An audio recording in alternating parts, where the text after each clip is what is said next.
to DeKalb Dems. Please visit decalbdems.com for more information. And if you consider donating, you can donate there. Become a member and also volunteer with us. Now I would like to introduce you to the chair of the DeKalb County Democratic Committee, Brandy White. Hello, everyone. Thank you so much for being here with us this evening. As Larry shared, my name is Brandy White. I am the chair of the DeKalb County Democratic Committee, and I am so excited to have you all here with us this evening. Tonight, we are hosting our third night of our municipal forums. Tonight, we will be speaking with candidates running for municipal elections, both in Stonecrest as well as in Lithonia.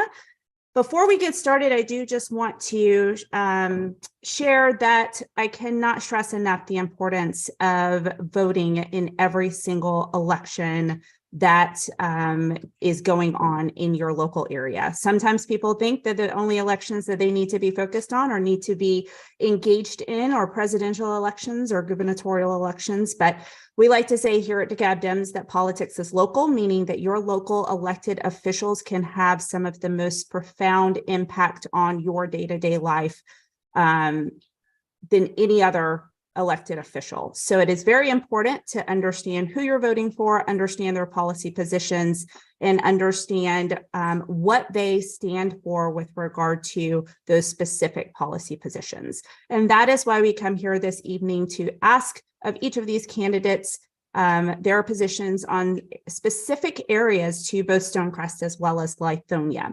We'll share a little bit more about our other upcoming forums, but thank you again for being here with us this evening. I do want to introduce our moderator for this evening, and that is Mr. Kenneth Royal. Mr. Royal is a devoted man. He is an esteemed resident of DeKalb County for many years, and alongside his commitment to his loved ones, he is a passionate community advocate working tirelessly to improve the lives of his fellow residents. With his unwavering dedication and deep-rooted connections with the county, Kenneth is a driving force in creating positive change and fostering a strong sense of unity among its residents. Kenneth has also been a longtime member of the DeKalb Dems, and we are very happy to have him with us this evening. Kenneth, I would like to pass it over to you to get us started. Thank you very much, Madam Chair, and thank you everyone for joining us today, as well as all of the candidates today. Thank you for giving us your time. I want to tell you a little bit about the structure of Stonecrest as it is relayed to us on the Stonecrest website. The city of Stonecrest has a council manager system of local governments in which the elected city council members are the leaders and policymakers who represent the community and are responsive to citizens' needs and wishes. The manager is appointed by the city council to carry out policy and ensure that the entire community is being served. Currently, Stonecrest has a population of 53,000 people, which 93% is African American, 3% white, 2% Hispanic, and 3% listed as Asian or other. The largest population group or age group in the Stonecrest city is between 25 and 29 years old. What I'd like to do with that in the back of our minds, what I'd like to do is introduce the candidates, making sure everyone has their cameras on, but I'd like to introduce the candidates and ensure that everyone knows, as far as our candidates, each person will have 60 seconds to make an opening statement. Each candidate will have 60 seconds to answer questions, and each candidate will have 60 seconds to make a closing statement. Let's see here. I hope you guys don't have any questions, but if not, I would like to introduce the first person, Stonecrest Mayor Incumbent Jasmine Cobble.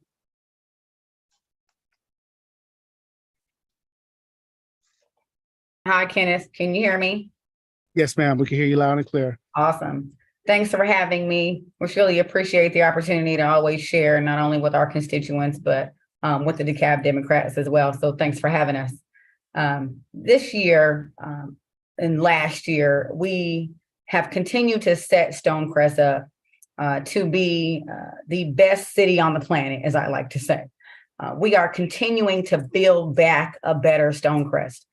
We have worked in the last year and some change on restoring, rebuilding, and reforming Stonecrest. Stonecrest.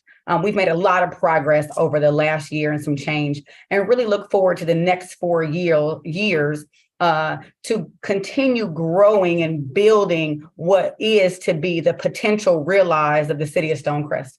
Not only have we had much accomplishment in restoring confidence, rebuilding faith and hope, and also restoring our government, but we've had significant success in building relationships with our key stakeholders and really making sure that Stonecrest is in the room and at the table for really important discussions, making decisions that not only impact Stonecrest, but this side of the state, this region, and certainly across our county.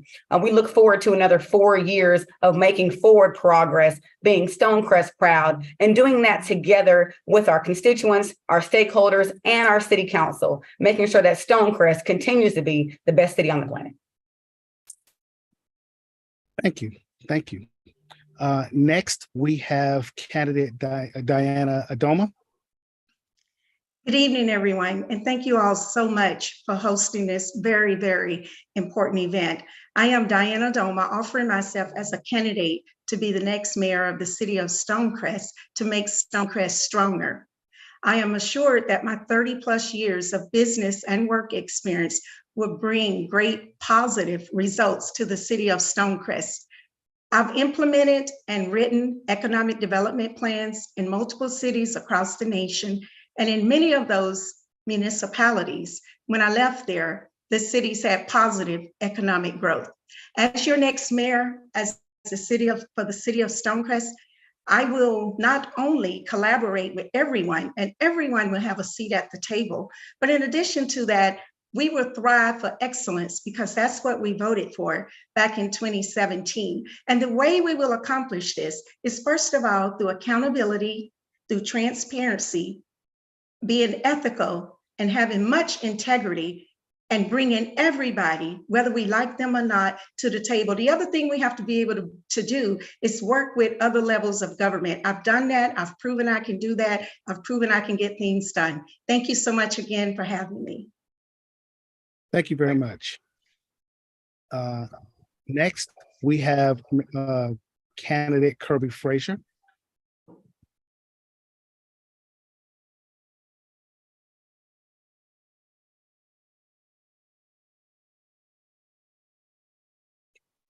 Kirby, are you here today, sir? If you are, if you're having issues, we can come back to you. Next, we have candidate Dele Loman. How are you doing today, ma'am? I'm doing great. How are you? I'm doing well. Thank you so much to DeKalb Democrats and the specific organizers of tonight for offering this important forum on behalf of Stonecrest citizens. My name is Dele Loman, and I am running for mayor of the city of Stonecrest to offer my 20 years of experience as a local government leader and expertise to help us lay a foundation of transparent and ethical governance, as well as enhance our quality of life and envision a new Stonecrest by cultivating a diverse and vibrant local economy, investing in community development and youth development, cultivating a sense of community and shared identity within our very young city, and cultivating the results in the form of public safety and reduced crime. I look forward to sharing more about my platform and how we can work together as citizens and neighbors in this community. Thank you. Thank you very much, Dele. And finally, we have candidate Bernard Smith. How are you doing today, sir?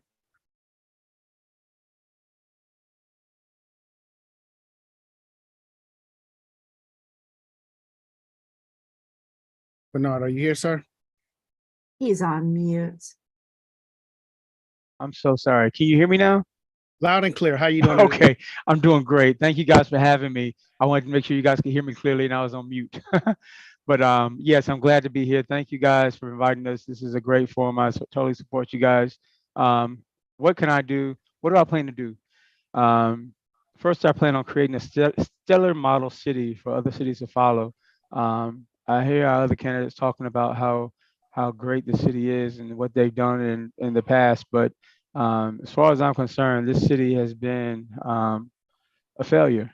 The city lacks great schools. Our customer service is terrible. Nobody wants to shop in Stonecrest, and we still have a lot to do about our crime. Our crime is horrific right now. We don't have enough police presence. I plan on doubling our police presence, if not tripling it. I plan on bettering the quality of our schools. Other candidates think that there's nothing that can be done with schools. I beg to differ. I've talked with the people who are in charge of the DeKalb County schools, and they have given us the green light to do what I plan to do. I plan to do. I plan on banning all lethal bullets. That's my it's not going to be a clear path. I understand that it'll cause a lot of controversy, but I want no killing in my city. I don't want to see on the news any more Stonecrest deaths or Lithonia deaths or any deaths in South DeKalb. I want to turn that around. If we can clear that up, that would be just a great accomplishment for any city in America to follow what we do here. I plan on leading by example. I plan on taxing having a liquor tax, a separate liquor tax for our local Thank you, principality. Mrs. Chair. That'll fix. I want the liquor stores to fix the damages that we cause. We have so many liquor stores here, and we have not one AA or NA meeting. I think that's ridiculous. You have to go all the way to Conyers or to Atlanta to find an AA meeting just to help those who are struggling with alcoholism. I plan on fixing that problem here when I become mayor. Thank you. Thank you very much, Bernard. And I'd like to go back. Is Kirby Frazier on the line, incumbent for mayor? Okay. We'll be moving along to the Stonecrest Council men and women or candidates. I'd like to start off with incumbent Councilman Rob Turner. How you doing today, sir? Fine, Mr. Roy. How you doing, sir? Doing well. Good. Thank you. And the DeKalb Dems for this invitation is very exciting and very informative for our citizens. I am Rob Turner, and the reason I'm running for re-election can be summed up in 2 words. The first word is culture.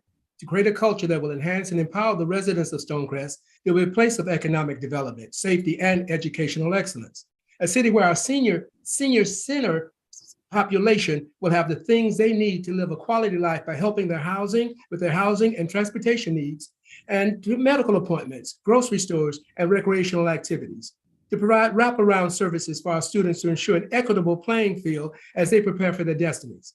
To provide and protect all our citizens through creating legislative policies that will make Stonecrest a great place to live, work, play, educate, shop, and worship. The next word is legacy. To ensure that I have prepared an economically strong infrastructure for the generation after me and the generations I will never meet, as they will continue to build upon the foundation and empower our residents, moving Stonecrest forward, and to know that they had a councilman named Rob Turner in District 2 who created a legacy to ensure their success by giving them a hope and a future. Thank you. Thank you very much. And I would like to verify, I would like to introduce Terry Frazier as incumbent for, Terry Frazier for incumbent for councilman. How you doing today, Terry? Are you talking about Terry? Terry Fry. My apologies, Terry Fry. Terry Fry, I'd like to introduce you. How you doing today? I'm doing well. And it's Terry Fry. It's like you're terrified. Well, hopefully I'm not terrifying any residents.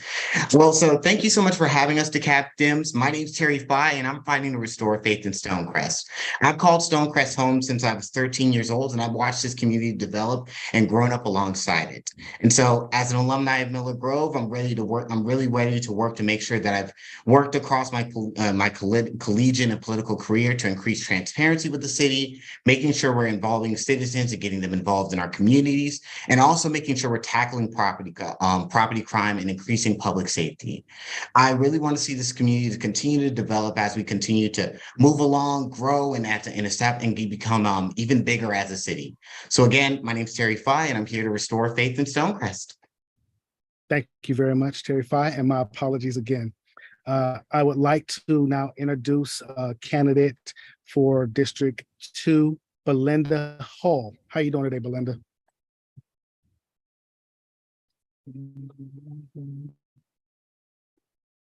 Belinda, you're on mute. Okay. We can hear you loud and clear. How are you doing today, Belinda?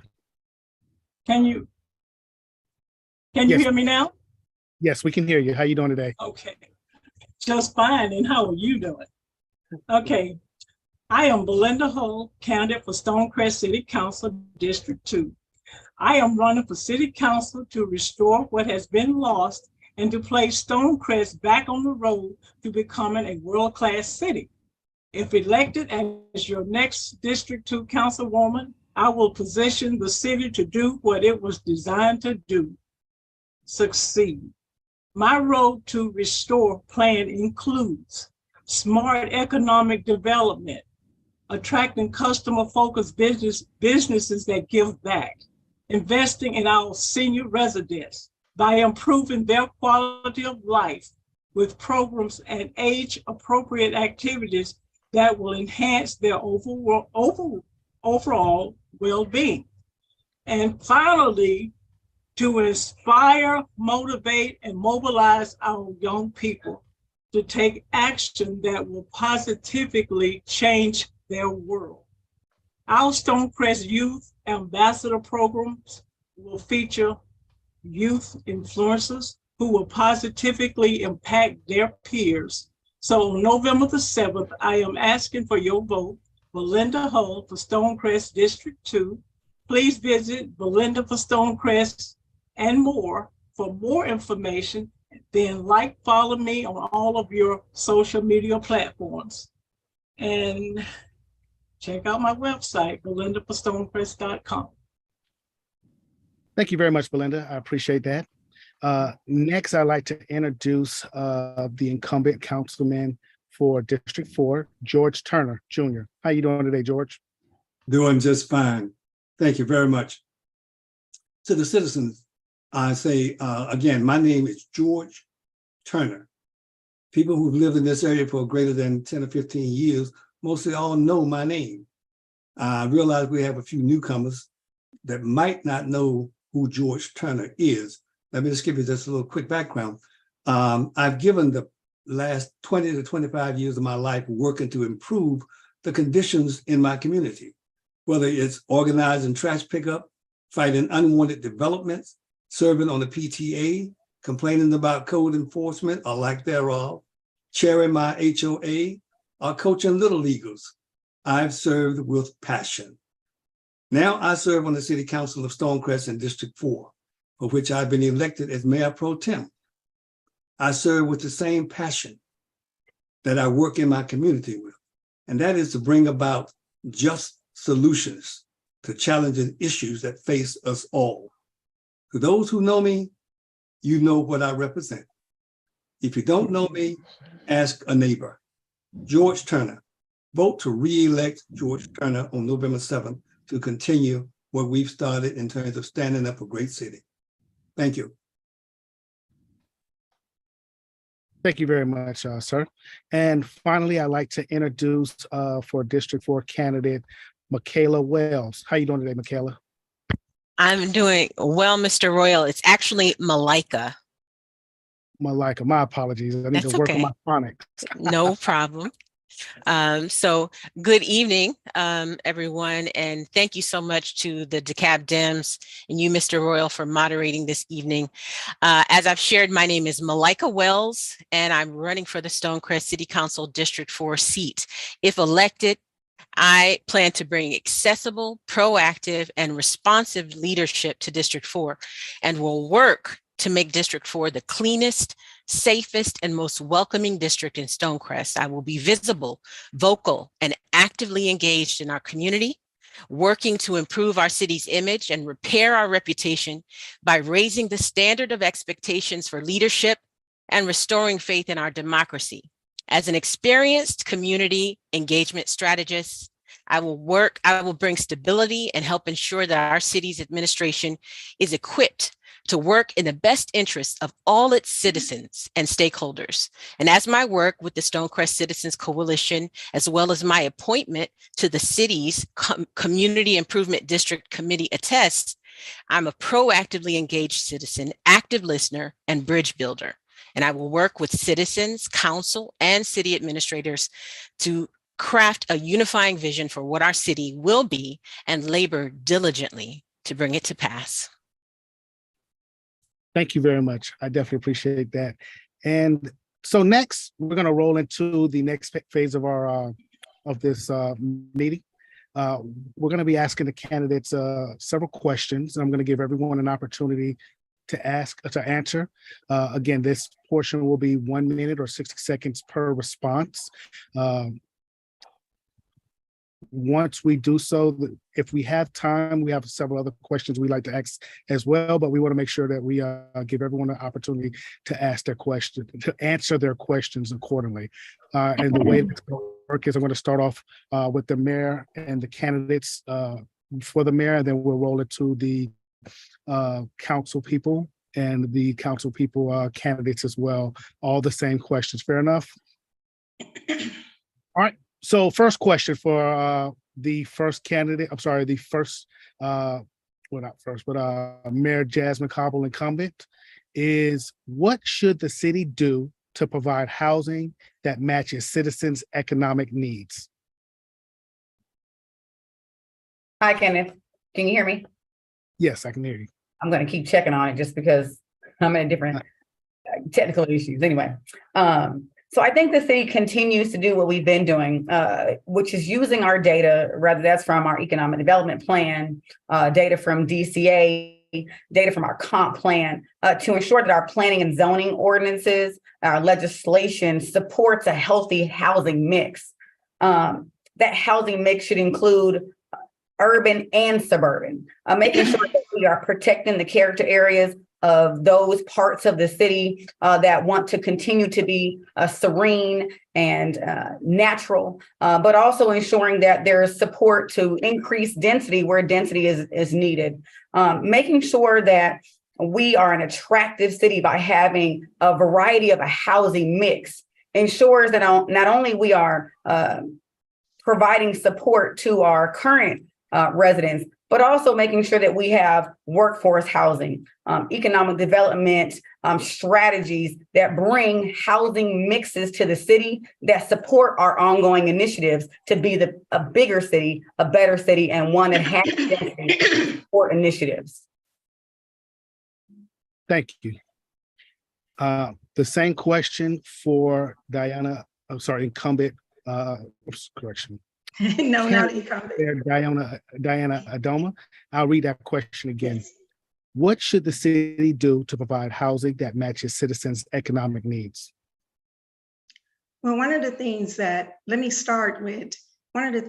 city haven't been doing is engaging the citizens in this process. It's very important to collaborate and to do a deep dive and find out what the citizens want first. Second, I want to add that as of today, I was told that rents went up in Georgia by a whooping 33%, and that we have a housing shortage of 364,000 homes within the state. And one of the consistent concerns of the citizens is, they want housing, they want affordable housing, but they want nice, elegant housing. And in order for us to deliver that, we have to first listen to them and listen to what the citizens want and what they need. Everybody's entitled to a decent roof over their head. And the consistent concerns that I'm hearing is that no one is listening to what I want. We've been a city 6 years. It's time now to make the city stronger and to make sure that everybody is in an adequate home. Thank you. My next question was the same question for Kirby Frazier. I'm going to repeat my question as well. What should the city do to provide housing that matches citizens' economic needs?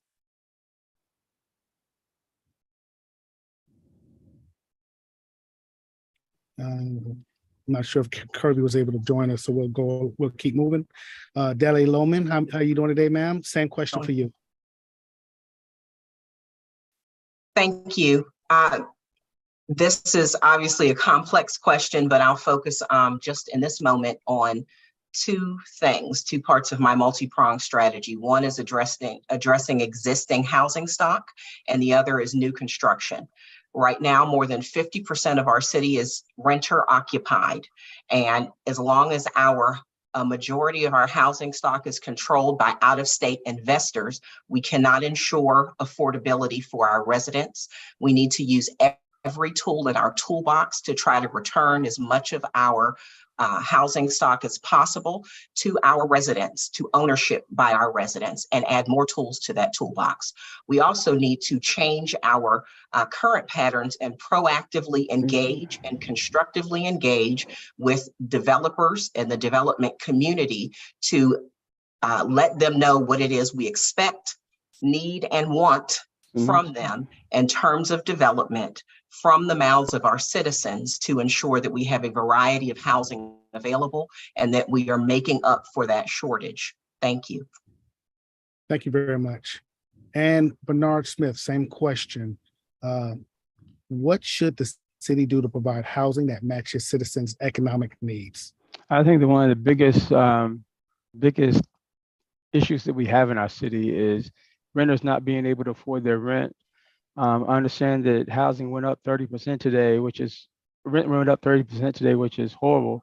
With job demand, jobs not paying, our salaries not paying 30% in income increases. I know that one of the things we do as a city is we give incentives for businesses to come here, but I think that we should also give a tax break or a tax incentive, a local tax incentive for renters, apartments, and people who rent their homes out to go towards lowering the rent that they charge, so that we make Stonecrest more affordable for those who seek help. I'm on Nextdoor often, and I see people begging for money because they can't afford to pay their rent. I think that's sad. They go to the churches and then they go to the city. And the city's not giving any money out for people to help people pay their rent. But I think if we pass those incentives on to the renters, the tax incentives, I think that we can find a medium for them to help keep the rent low instead of going up 30%. That's what I'd do if I were mayor. Thank you. Thank you very much. I appreciate that. And let's see here. The next person is going to be incumbent Councilman Rob Turner. Thank you, Kenneth. Yes, I believe housing is a right and not a privilege. Everyone deserves quality, affordable housing, a place where they feel proud to live and within their budget. Understanding the demographics of our city is very, very important. Working toward rent control for those who are not ready to buy a home, so they will not be thrown into the streets or any type of problems with that. It's important to create the proper zoning, proper building permits and licensing, overlay designs to ensure that we are building to provide for all demographics. No people should be left behind. No people should be ignored. Everyone needs to be addressed when it comes to housing. And I do believe it's the city's responsibility to help in every way to assure that. And again, I said that through understanding our demographics, but also see what we can do to control this rent, that it won't continually go up through these private investors, but have some control, because it's important that we watch out for our citizens in every way. Thank you. Thank you very much. Same question for Terry Fye. How you doing today? Doing great. And actually you're talking to one of the 50% of renters in the city of Stonecrest. I do rent. And so I do understand the actual issues when it comes down to rent prices increasing. And so one of the things I really support is making sure that our growth is slow and smart. Expansion of housing does well when we're making it easier for inventory to be built, and then making sure that our philosophy is that in Stonecrest, it's easy to build, it's fair, our zoning laws are fair, and it's simple for folks to be able to get involved in the process. And so again, the more red tape we're adding and making sure we're implementing in on the back end makes more barriers for that inventory to be added in. And so as a councilman, I'm really looking forward to appointing people on the zoning boards who have developmental experience and are able to know what it means and how we can make it easier for developers to come in, so that way our citizens are able to buy more homes, and I'm able, as a young person, able to purchase a home and stay in Stonecrest. Thank you. Next person, Belinda Hall. Same question for you, ma'am. Yes, sir. Thank you. I believe it is a joint effort. One of my pillars of my campaign is to listen. We must listen and work with real estate developers and builders to develop affordable housing in our city. This is consistent with maintaining the value of our existing housing market. My years of experience as one of the top real estate agents in Metro Atlanta gives me an edge in terms of having the know-how on negotiating these kinds of joint efforts. Unfortunately, when the interest rate was down 2 3/4, 4%, the value of the homes almost doubled in the last 10 years. And when the interest rate is low, the housing market goes up, up, up, up. Right now it's out of control. And now that the interest rate is up at 7%, that stabilized the market. Thank you. And it is so unfortunate that these houses, you can't even find a decent house to live in now for under 300,000. So we've got to come. Thank you. Thank you, ma'am. Well, in the interest of time, I want to make sure everyone has the same amount of time for the answers, and I want to be respectful for everyone here on the call. Thank you. The next person for District 4 is incumbent George Turner Jr. Same question, sir. Thank you very much. I'll go back to what was already mentioned. That is the demographics of Stonecrest. You have some very high-end homes, and you have some very moderate end homes, and you have people who are able to afford both. Then there are those who are caught in between. Some who might at one point in time been able to afford the high-end home, but no longer able to afford them or to stay in them. So we have to make sure that we have programs in place to educate the public on home buying processes and what they can and cannot budget for.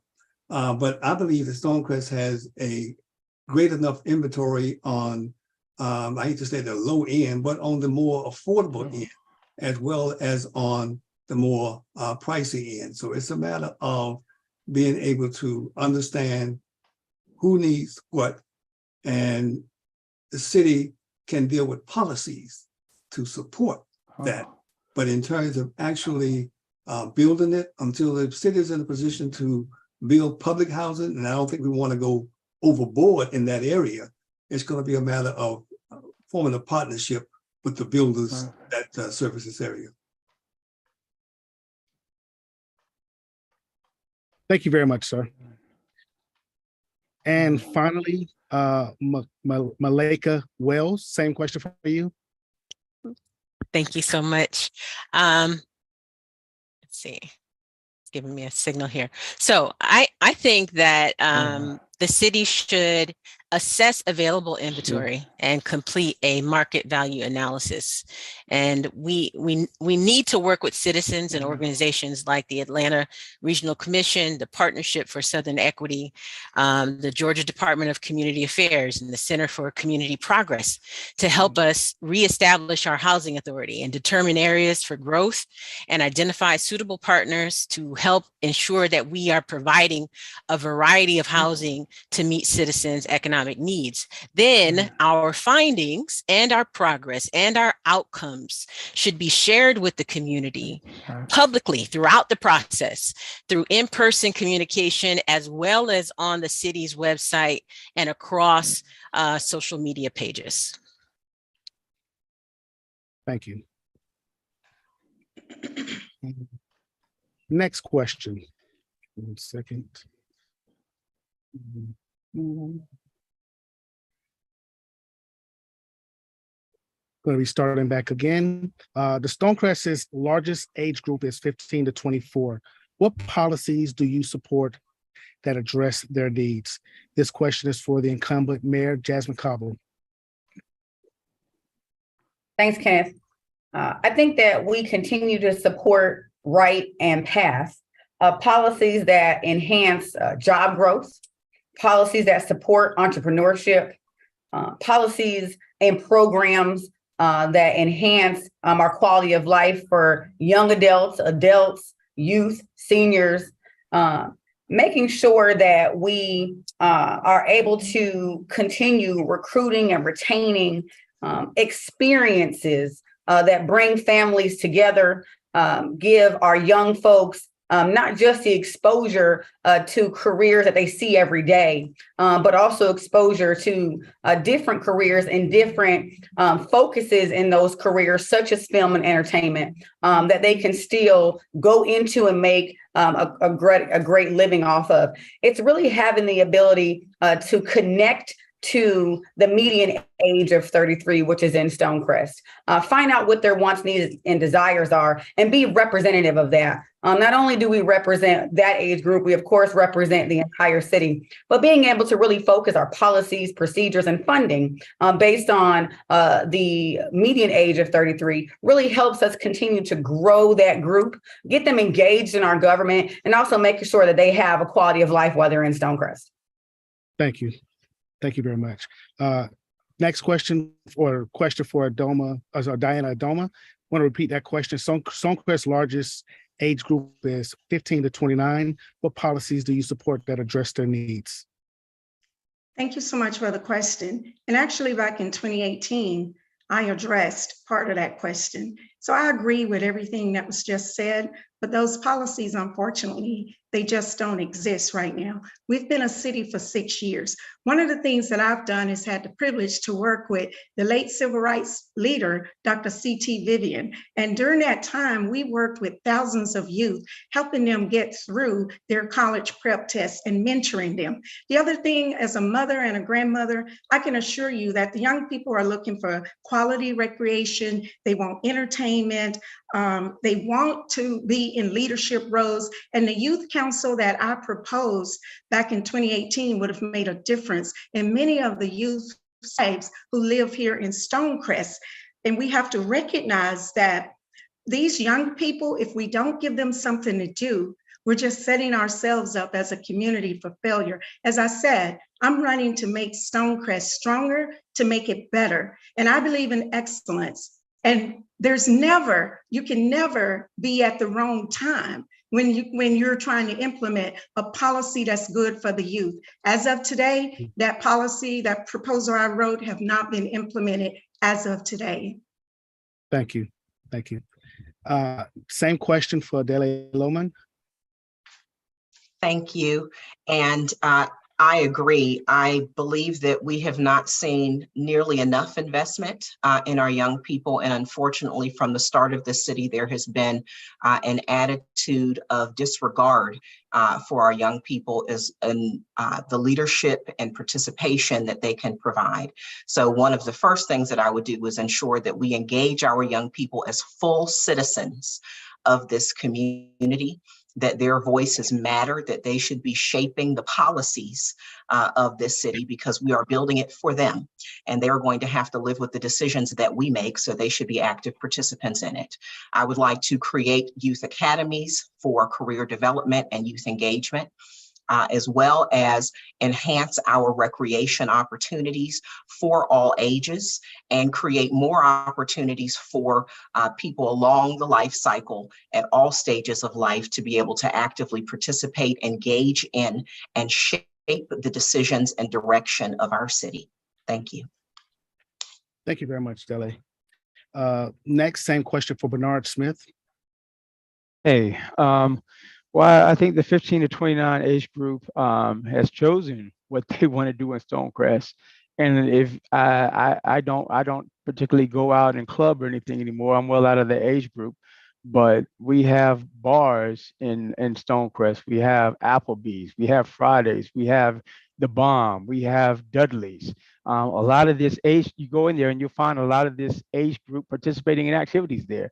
And we have the police there and the security there to keep those places safe. You never heard about a shooting in Dudley's or the Bomb. You never heard about fights breaking out in there because they keep those areas completely safe.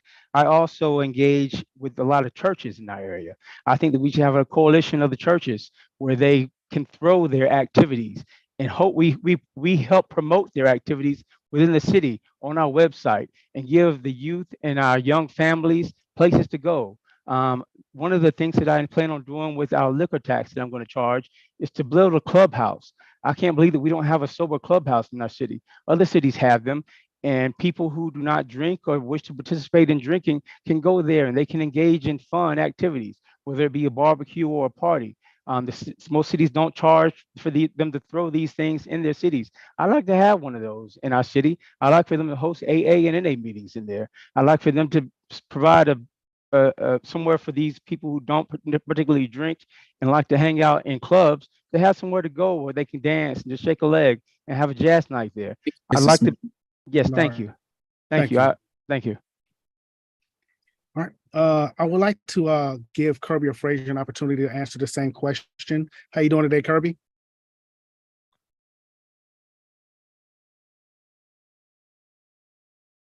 Kirby Frazier, are you there? Okay. Well, we will move to the next person on this list. I have incumbent Councilman Rob Turner. Thank you. My overall answer is any and all policies that will enhance, protect, and empower their future and quality of life. But more specifically, this age group is our future, and all policies should be created with them in mind. From creating entertainment and cultural art venues, enhancing our parks and bike trails for their recreational needs, to their professional needs by attracting high-paying business opportunities, training and internship programs, develop entrepreneurial programs and business incubators by partnering with our schools, civic organizations, chamber of commerce, business leaders, and city government. Partnerships and collaboration is very important and very successful for the policies that we will put in place for them. This will create a culture that will support and enhance their needs. Thank you. Thank you very much, sir.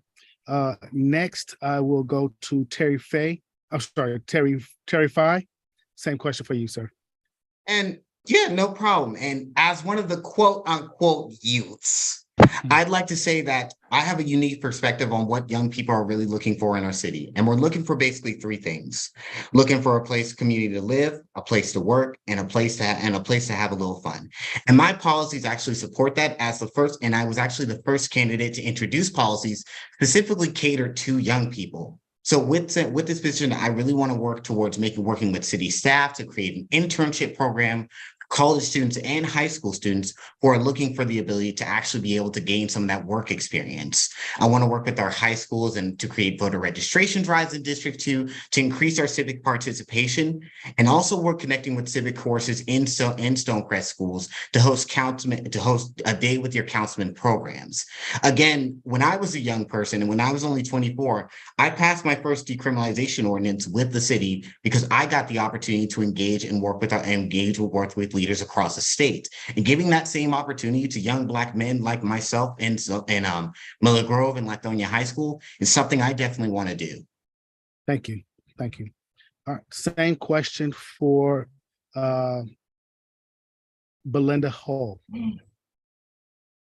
Yes, this question is right in line with my youth empowerment and enrichment goal and my road to restore plan. The policy in that plan will provide the kind of opportunities that will inspire, motivate, mobilize young people to be able to take actions that will positively change their world. I will establish youth internships, 2 movie studios, hold voter registration, and educate for first-time voters, and create Stonecrest Youth Ambassador programs that will feature young influencers who will positively impact their peers. This will change how young people think. And this is what I am all about: young people and the old seniors, older citizens. Thank you very much. Next will be the question will be for incumbent Councilman George Turner Jr., District 4. Thank you very much. I mean, everything is about relationships, having partnerships with the school systems, partnership with the public safety area and our technical colleges. One thing I think that can really make a difference, and that is to gear our young folks more toward technical and vocational training, and establish a technology park in the city of Stonecrest. We are in a digital age, or really we are in an artificial intelligence age. And I think until we start really addressing not where these young people are, but where they're headed, I think you're going to miss a great opportunity to get them involved, because they are in their own world and they're doing their own thing. And if they don't feel that they can relate to what's going on with the current administration, again, there's a disconnect that we may never have an opportunity to reconnect. So I think we need to form those partnerships now with the school system and with public safety and others to in our technical community to establish those vocational training that will get them involved and keep them involved in things that they are interested in. Thank you. Thank you very much. Thank you. And finally, for District 4 candidate, Malika Wells. Thank you. As a mother of 4, 2 of whom are actually in this age group, a homeschool educator, a mentor, activist, and hopefully as your next District 4 council member, I will champion policies that support workforce and entrepreneurial development, education and financial literacy, juvenile justice and delinquency prevention, social services, public health, global citizenship, and national and community service that provide this age group with opportunities to develop their skills that will assist them throughout their lives, and as well as acknowledge and support the understanding that their well-being is tied to the success and the sustainability of our entire community. Thank you. And the next question, I'm going to start back with the incumbent Mayor Jasmine Cobble. How will you fulfill citizens' desires for more grocery stores and dine-in options as discovered in the Comprehensive Plan 2038?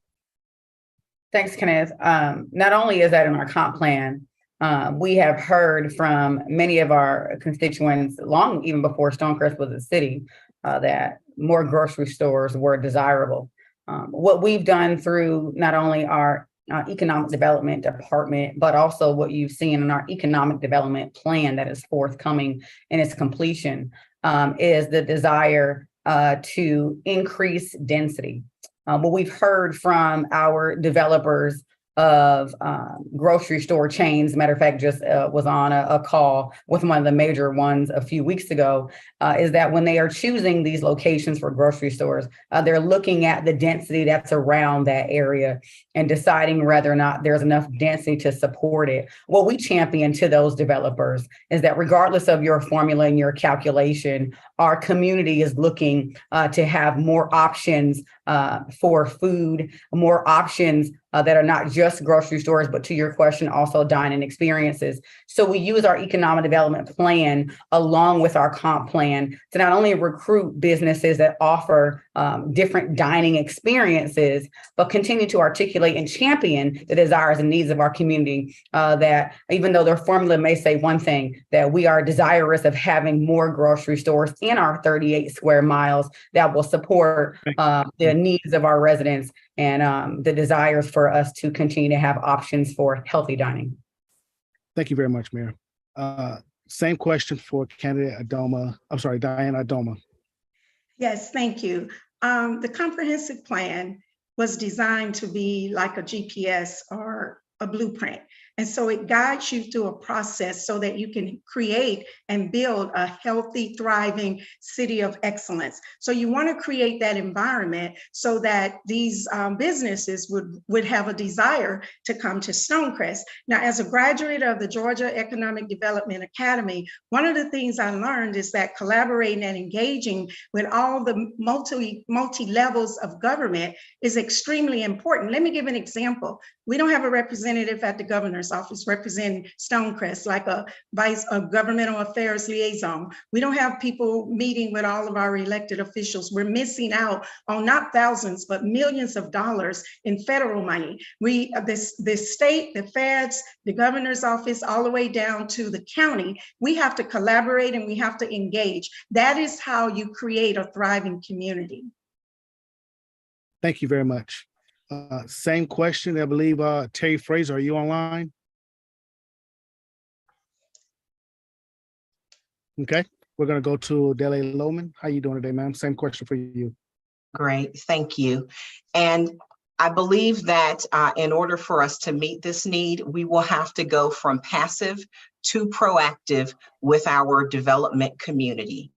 I have heard feedback from members of the community that at least prior to election season, they do not hear from our elected leadership on a consistent or constructive basis. We need to make clear what we want, need, and expect from them in order to develop additional grocery stores and dining options, but also engage with those who already exist to make sure that the amenities that we have in Stonecrest are comparable to those of other communities. Because in many cases, when we go to compare and people talk about folks not wanting to shop or dine in Stonecrest, it is because those amenities are not maintained at the same level as they may be in other communities. Thank you. Thank you very much. Same question for Bernard Smith. One of the things that I plan to implementing is a customer service coalition. I've already talked with the leaders in Chick-fil-A, the leaders in Publix, the leaders at QT gas stations to start this coalition. And all the small businesses in Stonecrest will be required. If you have a business license in Stonecrest, one of the requirements to withhold that, sustain that business license is for you to join this coalition and to get training for your staff, for customer service. We've done a survey already, and the majority of the reason that people don't like to shop and dine in Stonecrest is because of the service they receive in Stonecrest. So if I can increase that, that'll be proud. I also plan to bring a development that'll bring thousands of new jobs to our city. A development like Avalon and Alpharetta, or Atlantic Station in Midtown, where circuses, tennis tournaments, and AAU basketball tournaments and soccer tournaments attract thousands of new dollars to local hotels in our city each season. I had this vision years ago and started attracting the people to build it long before COVID. They wanted to work with Mayor Jasmine Cobble before she took office. They've been begging for her to work with the city to get it done since she's been in office. She refuses to take their requests and the meetings she's been since she's been in office. Thank you, Ms. That's it. Thank you. And also, as a reminder, we want to refrain from mentioning any of the other candidates. Okay. Thank you. I didn't get that memo, but thank you. Thank you. All right. Next question is for incumbent Councilman Rob Turner. Same question. Okay. I was frozen for a moment, but I'm assuming this is the third question. Yes. Oh, can you hear me? Okay, good. Okay. Well, what's important is that we provide clean and safe, and also support, retain, and maintain the businesses, restaurants, and retail shops we already have. We need to take care of home. We need to water the seeds that have already been planted in the city. And when other businesses see how we take care of our businesses and cause them to grow as the city grows, they will want to be a part of that growth. So it's about us taking care of home first. And then from taking care of home, people will come in. They will see the growth, they see the development, and want to be a part of that. They will be beating down the doors, I believe, to be a part of Stonecrest. Thank you. Thank you. Next question is for Terry Fye. Okay, and yes, and so one of the reasons why that, again, high-end grocery stores like Whole Foods and Sprouts are one of the things that they're ultimately looking for whenever they're trying to develop themselves in the city is like what Mayor Cobble said, density, but they're also looking to turn a profit. And issues like theft, loss of inventory, and violent crime scare them off. And so again, when we see this issue currently, I believe right now, Walmart on Farrington Road. Right now, they've just cut their hours to 9 p.m. because they not only can they not staff it, but they're also having issues with that, keeping that theft issue down. And so I want to make sure that when we're talking about the development of these multiple grocery stores, restaurants, and able to do that, we are addressing that public safety issue alongside it. Again, public safety and keeping inventory is on the top mind for most businesses. And so I want to create a safe and attractive city for those stores to come home and make that investment to choose Stonecrest and support the improvements. Thank you. And Belinda Hall, same question, ma'am. Yes.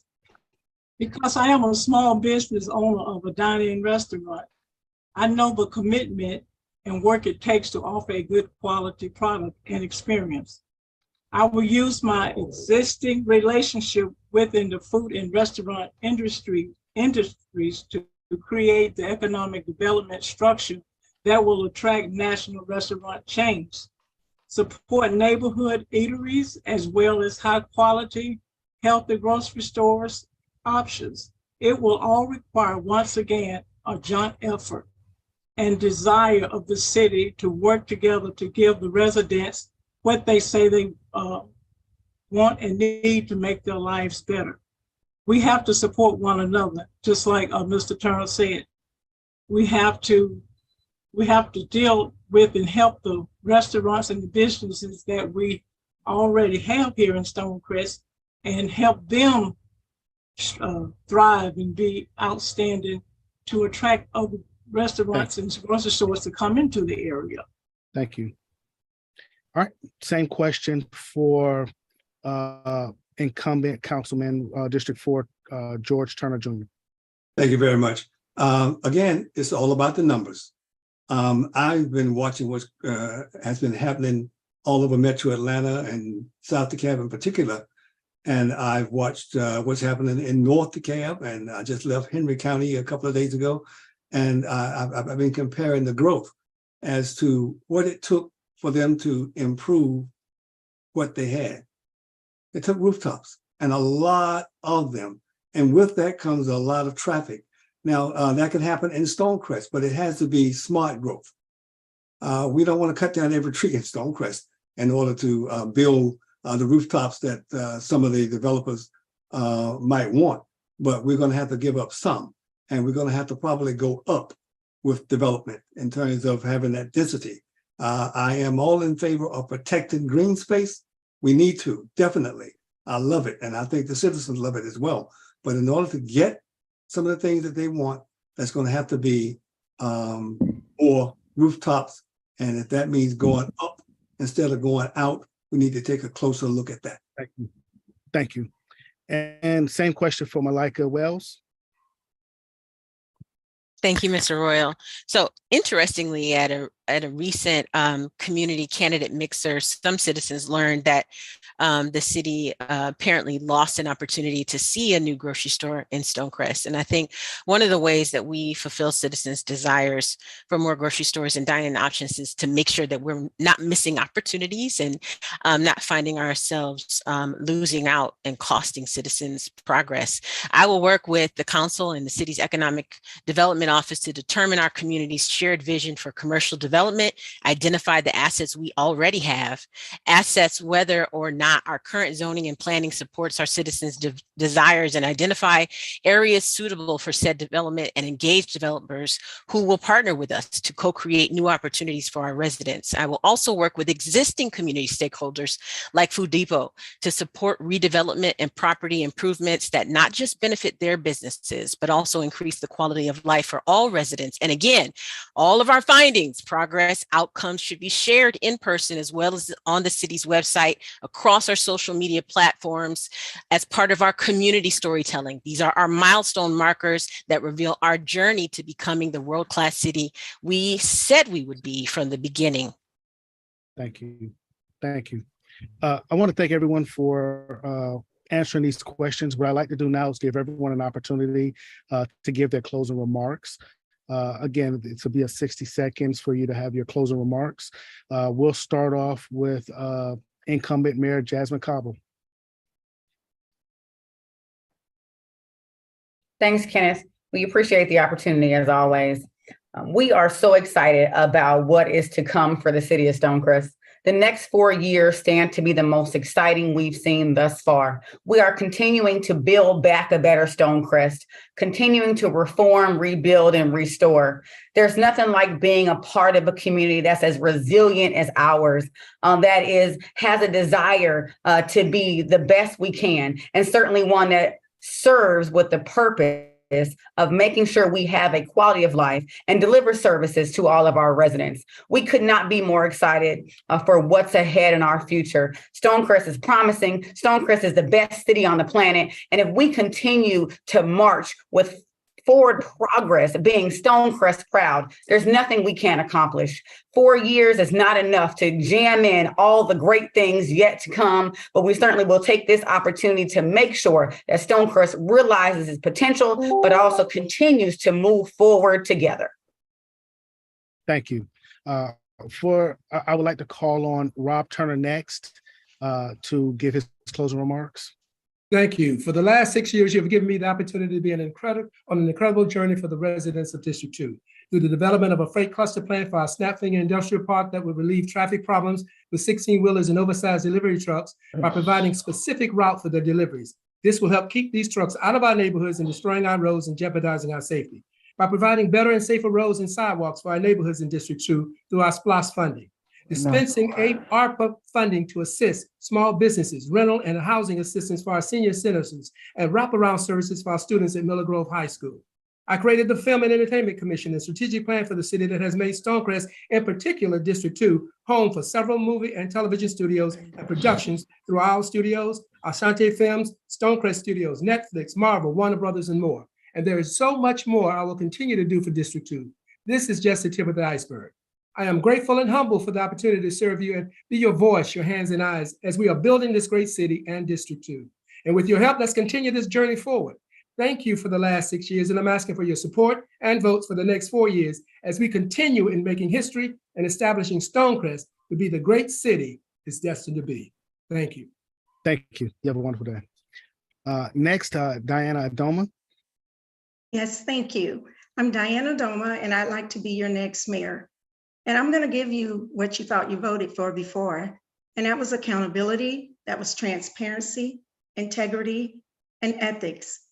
And the other thing you have to understand is that to build the city that we want, we're going to have to engage the citizens. There are almost 60,000 people in Stonecrest. We have to get out and engage them. And under my administration, everyone will thrive. We'll create the city of excellence. And how will we do that? We're going to do that by collaborating and forming partnerships and working with all levels of government.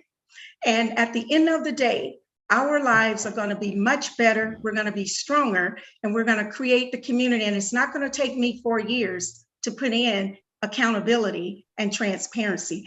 I'm Diane Adoma, and I'd like to be your next mayor. You can find more information about me on dianeformayor.com. Go to my website, sign up to volunteer. We just want to make sure that this city becomes what we thought it should have been 6 years ago. Thank you. Thank you. Next will be Dele Lohman for closing remarks. Thank you. It is time for a fresh start in the city of Stonecrest. For those of us who have lived here from the beginning and long before, and our residents here now, we are waiting and are done waiting for us to fulfill the promises that have been made to us. I believe that with my leadership experience in local government, the expertise to help us to deliver a well-run, responsive city government, transparency and openness from our elected officials, as well as a thriving economy, that we will be able to become the community that we all deserve in the city of Stonecrest. You can find more about my platform at deleforstonecrest.com. That is DELEFOR, stonecrest.com. Let's make a new beginning for our city. Thank you. Thank you very much. Bernard Smith, closing remarks, please.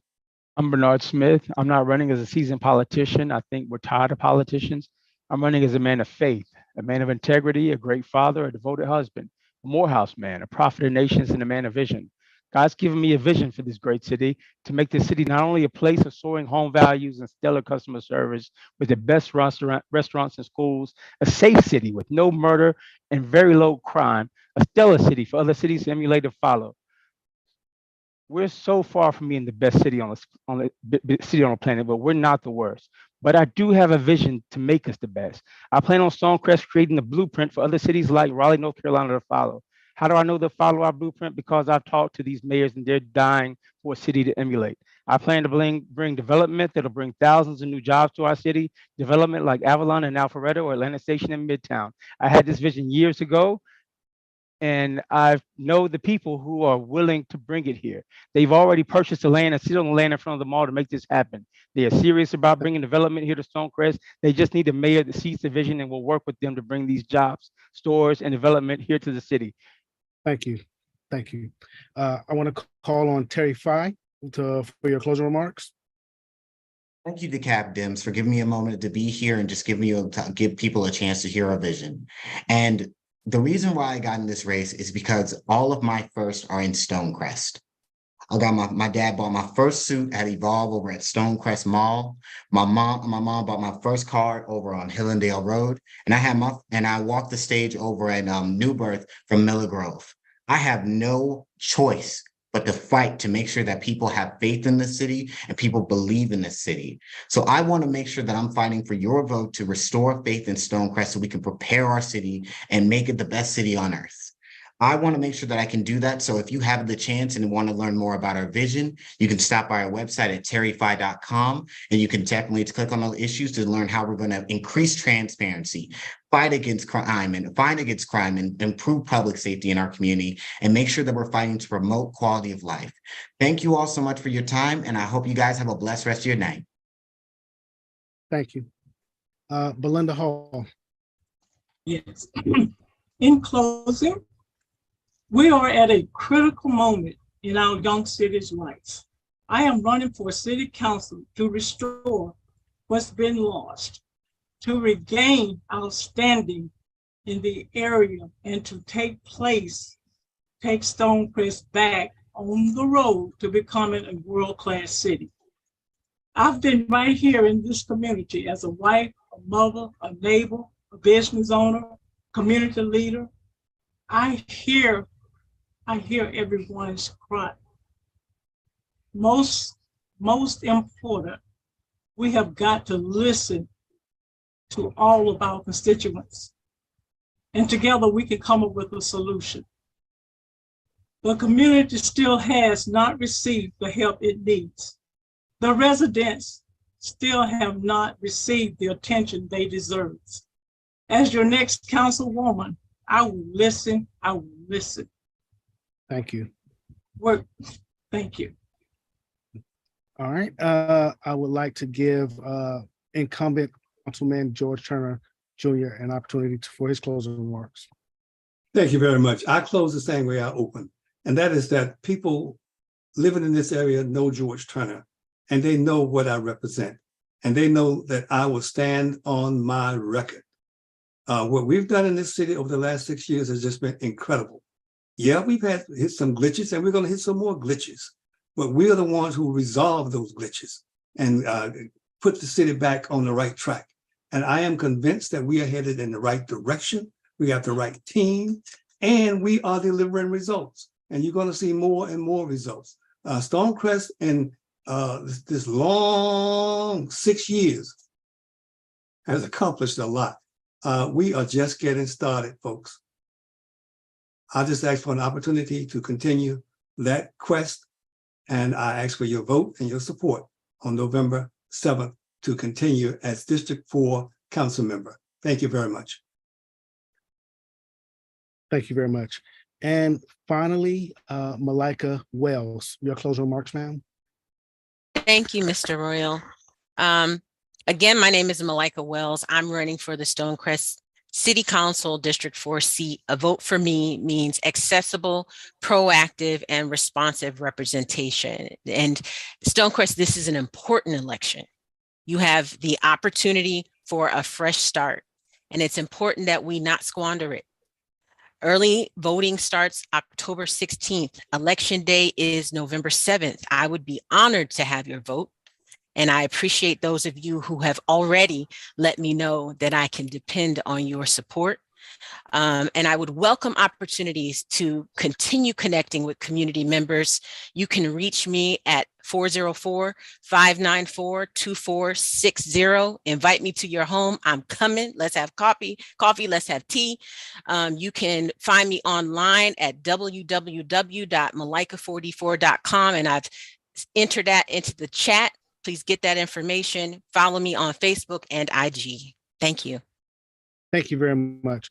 And I'd like to thank all the candidates who came out today to talk to us about your vision and what you would like to see in your next respective roles. What I'd like to do now is pass the mic back over to our esteemed Chairwoman, Brandy White. Thank you so much, Kenneth. That was wonderful. Thank you to all of our candidates for being here this evening, taking out a little bit of time to share your platforms and what's important to you, to everyone here that's listening in. I do want to state that I saw a couple of questions in the chat. If there's someone that you'd like to reach out to learn more about what their platform positions are in specific areas, I would say, please reach out to them. All of our candidates, our incumbents and our candidates, have listed all of their information in the chat. So please reach out to them, get to know them a little bit better. And I'm sure that any of them would love to have you on their team if you are so inclined. So all of that being said, thank you guys so much. We are running a little bit late, so we are going to go ahead and move into, I believe, we're going to move into our next forum. Steve, please share with me of what the plan is if I am misspeaking.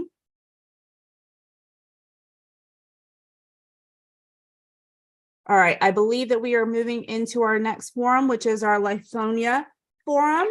Again, thank you to Steve, to Larry, Paula, everyone here this evening who has helped us put on these forums. It is a lot of behind the scenes work, and we are so grateful for the work that they are doing.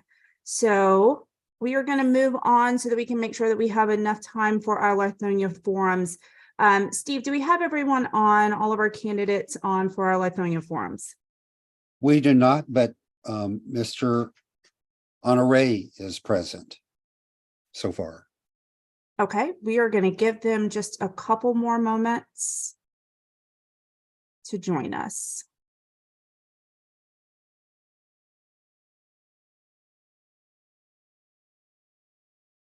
Also, Ms. Wynn is here with me. Oh, good. Great. Right here. Perfect. Thank you. Thank you.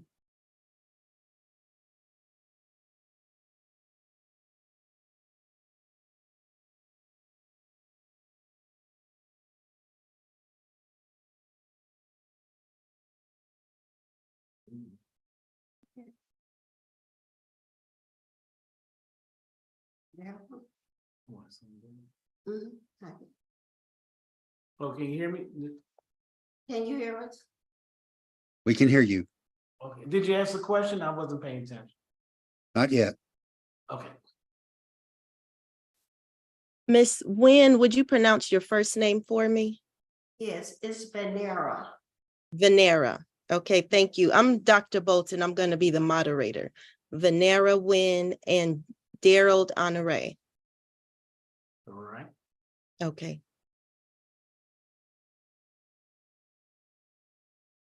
Excellent. Well, in the interest of time, we are going to go ahead and get started. I believe we had a couple other candidates, Steve, that were pending joining us this evening. Okay. So we did invite all candidates to participate. Excellent. Well, we are going to go ahead and get started with the candidates that we have here this evening. For all here with us this evening, my name is Brandy Weich. I am the chair of DeKalb County Democratic Committee. I'd like to welcome you all here with us this evening for the second half of our evening. For some of you that were with us a few minutes ago, we met with candidates who were running for both mayor as well as city council in the city of Stonecrest. Now we are moving over to our forum for Lithonia. We've got a couple of candidates here with us this evening, and one thing that I always do on the beginning of these calls is just remind everyone who is with us here this evening and listening to us this evening the importance of voting in your local elections. I know that sometimes it can be tempting to only focus on politics and policy when it comes to every 2 years, whether a gubernatorial race or a presidential race, but we cannot stress the importance of local elected officials, the importance that local elected officials have on your everyday life. So thank you for being here with us this evening. Thank you for taking out a few minutes to understand the policy positions and stances of our candidates here this evening.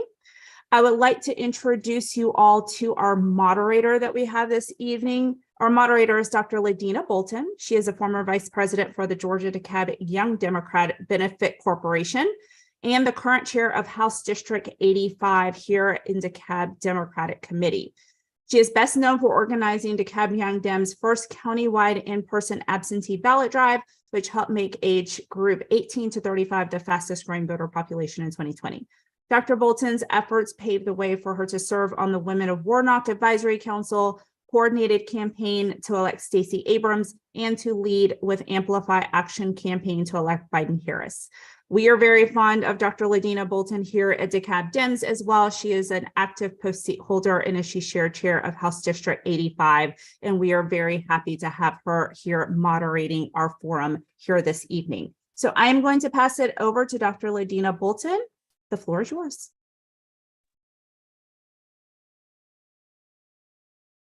Thank you so much, Chair. It is certainly a pleasure to be selected to have an opportunity to conduct this forum with you guys. So I'm really excited.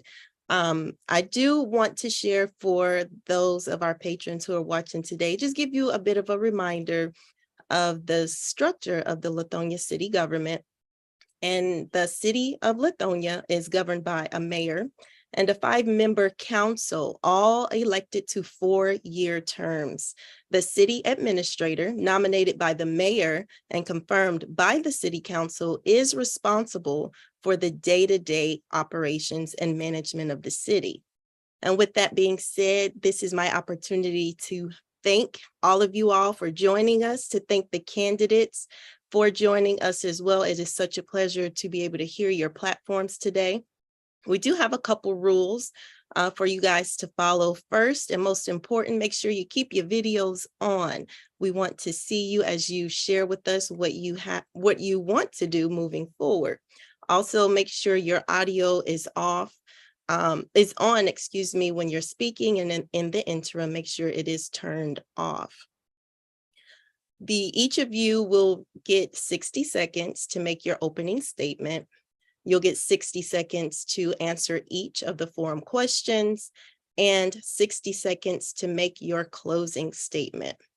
Just remember to focus on the issues and the policies, not other candidates, and please do not say anybody else's name in your response or statements. So at this time, we would like each of the candidates to go ahead and share their opening statement. Remember, it will be 60 seconds, and try to include your vision for the community and why you feel you are uniquely qualified for the role. At this time, we will start with candidate Daryl Honore Jr.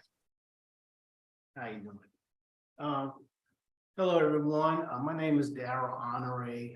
I've been in the city of Lithonia for 23 years. I started off as the mayor a couple of years ago and served 1 term, and I've been off and on the council for the last couple of years.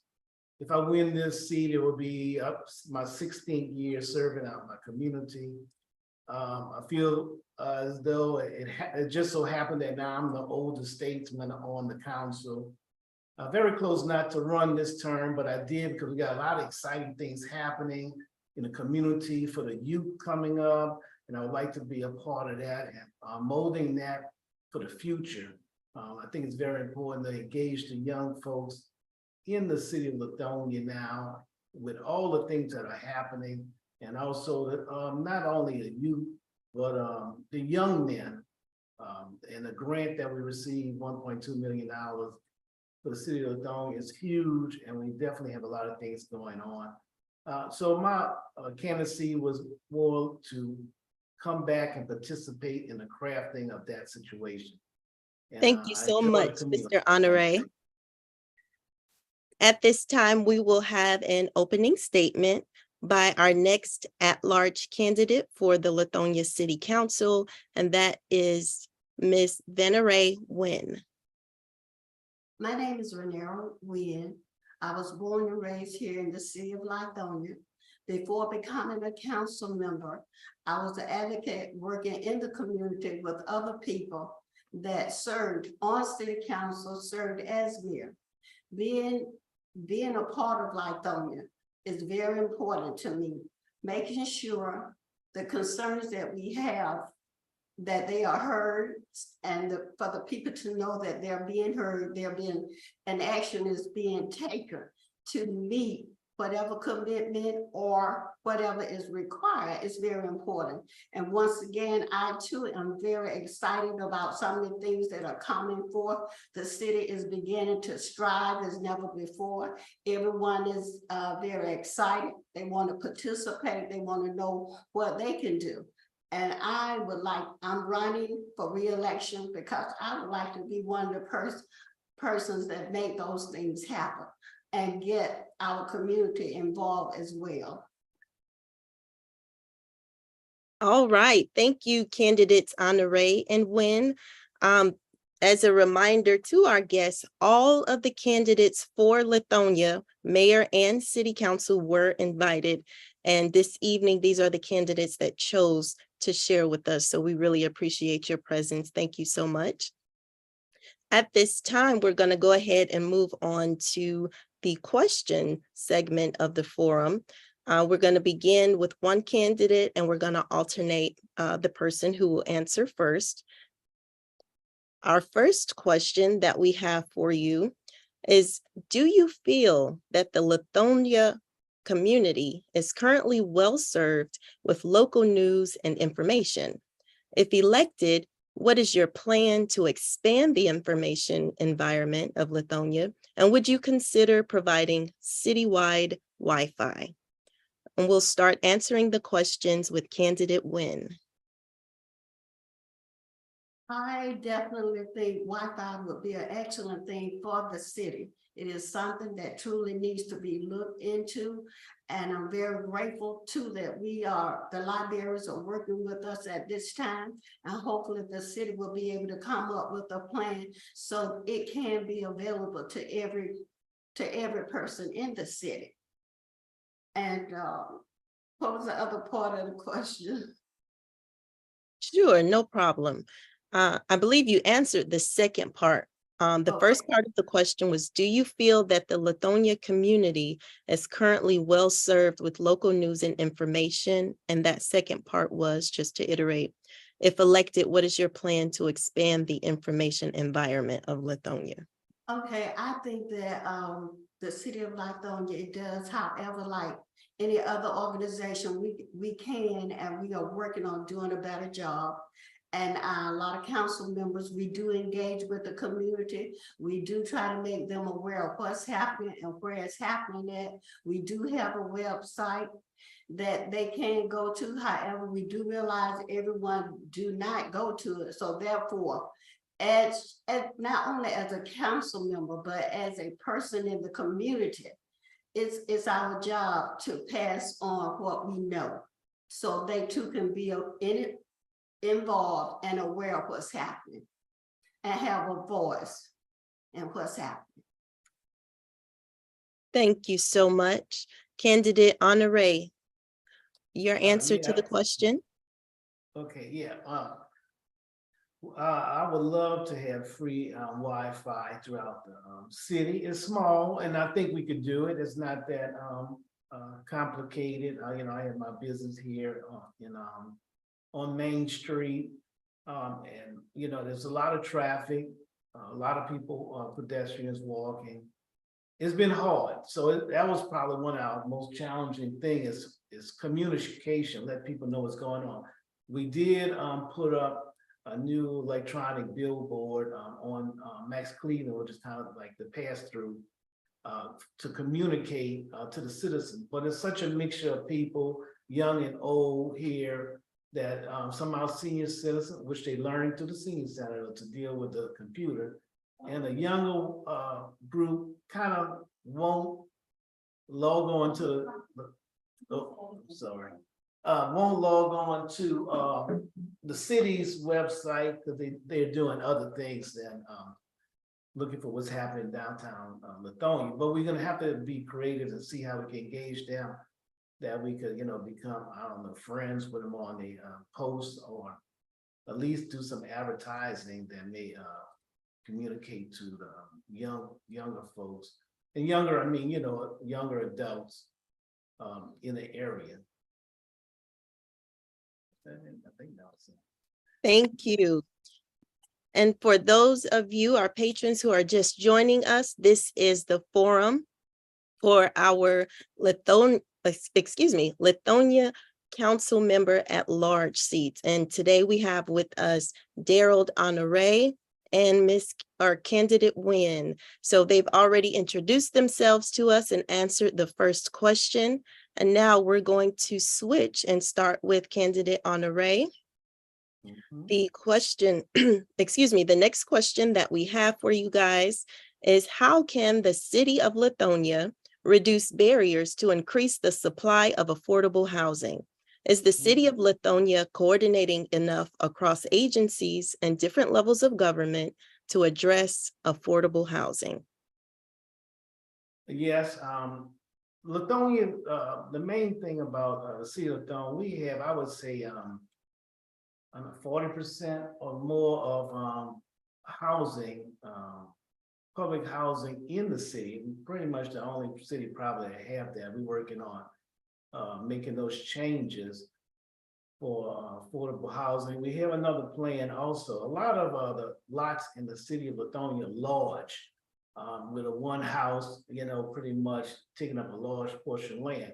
Even though expansion is great, annexation, but we are coming up with a plan where we're gonna allow the citizens to subdivide their property, and working on tiny home ordinance and even container home ordinance, where a builder that we're talking to could come in and, an older person can subdivide her property or his property, get an influx of cash if they sell the land, and, be benefit to them. And we have a lot grow our community for affordable housing.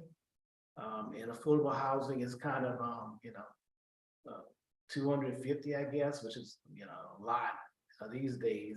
And, try to help out with it, because no one can really address affordable housing. It's an ongoing thing. It'll never end. And we just got to come up with some creative ways to, put new things down. And I think the smaller homes are always the ones that may work out the best. Smaller home, nicer home. People mindset have changed, not large homes with big lawns. I fell into that inside the city. And, and even the older community that want to get out of the large homes with large lawns and get into something more affordable and maintenance free. And that's what we're going to try to attract in the city. So do some affordable housing, try to keep them at a good price, and expand the city footprint within itself. So we try to condense the city of Lithonia with the land that we have. And that's what we're going to try to do with affordable housing. Awesome. Thank you for that. And Ms. Venera Wynn, same question, please. One thing the city has done, they have worked with a program that GMA has, which is called the GET program. We were able to bring in Granite Crossing, an apartment complex with affordable housing of 75 units with a mixed community. We were able to do that. We have independent contractors that are coming to the city that are interested in working with the city to make homes more available, as well as we do have a contractor now that's getting ready to get started on a piece of property now for affordable homes. And we're looking for more investors like that to make these homes affordable, clean, and where people, a diverse group of people, whatever age, whatever culture, can work together in the community. Thank you. Moving on to our third question, and this time we will start with Candidate Wynn. What are your ideas for expanding transit options to and within the city of Lithonia to enable workers to commute economically and in environmentally friendly ways? Oh, wow. That is very That's an ongoing thing that we have been trying to deal with here in the city of Lithonia. Of course, we've talked, but the thing is engaging with other entities that can help make the vision come forth, because there are quite a few people here that use the transit as well as the bus system. So we have not come up with a definite plan, but it is something that the city is engaged in looking and working with different individuals to help make that happen. Thank you for that answer. Same question, candidate Honore. Now, yeah, we've been doing a lot of things, and we do have working on a trailhead now in the city of Lithonia for the bike path to go to from Arabian Mountains, because this is the start of mile 1 right here downtown Main Street. So we have put sides, we're doing the engineering study, so it's going to be shovel ready with using our splash money. We're going to create a new bike trailhead for the Arabian Mountain. So now we're trying to get people to get a ride. They can ride through the Stonecrest area, Stonecrest Mall. I do it every now and then with my family. Right out my driveway and just go to the mall and go all the way down to Arabian Mountain. And it's a lot of people pass through here, a lot of walkers. We're pretty much like a little live, work, and play community. I live like a few hundred feet from here. This is my office on Main Street. We have the post office, we have Wakefield Foods, and we have Family Dollar. So that's our little Walmart. So you can really stay in the community and do a lot of things here. And then if people recognize that we have this opportunity here with the bike path, and you can ride around the city if you want, or walk because it's so small. And then the opportunity is that you could jump on 20 and be down to city of city of Atlanta in 18, 19 minutes. That's the best thing about the city. Also, we have our own police department that's fully staffed. We have no problem with our police department. No one's leaving. We have a lot of people waiting to get on. We take care of our police people. And we enjoy. So we definitely want to bring people in to do a lot more walking and riding, and hopefully it spurs, as part of our economic development plan, right? To bring that trailhead where people drive into the city now and start from here and branch out, riding and walking. All right, thank you for that. Again, this is the City of Lithonia Council Member at Large Candidate Forum. And we do have 2 candidates who chose to spend their evening with us, which is candidate Honore and candidate Wynn. I'm going to give them just a moment to gather their thoughts. They've answered several questions, and I want to redirect all of our guests to the chat, because this is a full information sharing platform. So if you haven't seen it already, there is a link in the chat showing you how you can donate to the DeKalb Dems, help support our work, and support more forums such as these. In addition to these candidates that you will see on your ballot on November 7th, also be cognizant that there will be a SPLOST question on the ballot as well. This is also in your chat. But if I read it quickly, the comment quickly, it does say the SPLOST 2 referendum will appear on the November 7th ballot for all DeKalb voters, along with the equalized homestead option sales tax, which we call e-host. And this provides property tax relief for DeKalb residents. And it's estimated to save DeKalb residents nearly $1 billion.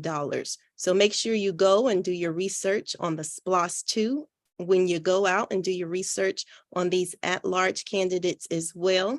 So now I am going to redirect back to our candidates, and you guys continue to check the chat as you listen to the responses of our candidates for Lithonia City Council. So I believe that question we started with, was that candidate win, that last question? I think you started that one. You answered first. You can go first. So we're going to switch, and is that not correct? No, that's good. That's good. Oh, okay, wonderful. So we're going to start the next question. I'd like candidate Honore to answer first, and then candidate Wynn can follow up. And this one reads, what do you feel can be done to encourage business development and job creation within the city? Okay, that is a great question. Like I was saying earlier, definitely we was thinking that the bike trailhead will bring people in, which will hopefully we can get some food trucks in the parking areas to create business. We also have an issue, and it may be in a lot of small towns where we have property owners that's not really opening up. You know, they have a lot of demand for downtown office space or, you know, business, but we do also have a lot of properties that the owners are not opening up. I don't know, they're just sitting on them, they're not repairing them. We put some ordinance in place, we're working on that now to try to, you know, force their hand to rent it out at least to someone else to get things done. And it's really, you know, closing the city off Main Street.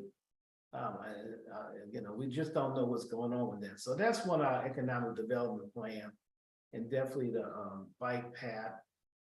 You know, we're gonna put some more money into the amphitheater, and which can show improvement if, you know, the county and citizens vote for the Splosh. Splosh do help cities in the area of Stonecrest, Lithonia. It would be such an influx of funds for them to do so many things and improve the cities that, you know, we will, that's something that every citizen should vote for, the Splosh. And those are the main things that I think we can do to do the economic development in the city. Awesome, thank you. Same question, candidate Wynn. I think some of the things that we might be able to do, because there are businesses that are interested in coming to the city. However, in them being interested, we would like for them to engage in hiring some of the people in the community, not just hiring them, but training them. And a few of them have been willing to do that, work with the city as well as the community. Also, there are incentives that we might be able to put in place to help draw more people. And when they do come to the city, we want them not to just come, we want their businesses, but we want them to be hopefully a part of the community. This is a small family-oriented like city that everybody know everybody, and you know, it's business, very business oriented, but it's also family oriented, where people that they will help you if you allow them with your businesses. And word of mouth does play a very important part, different incentives that the city might be able to put in place to attract different businesses. That's important too. That's very important. Thank you for iterating that. We're going to move on to the next question. And this time we are going to ask Ms. Wynn to answer the question first. And this question reads, what are the best plans for maintaining the historic significance of the city of Lithonia? Well, in 2019, we have put a historic preservation commission in place. Also, not only are they're just not in place, they're very active, but doing research, making sure that we have everything in place, that we are update, but with the things that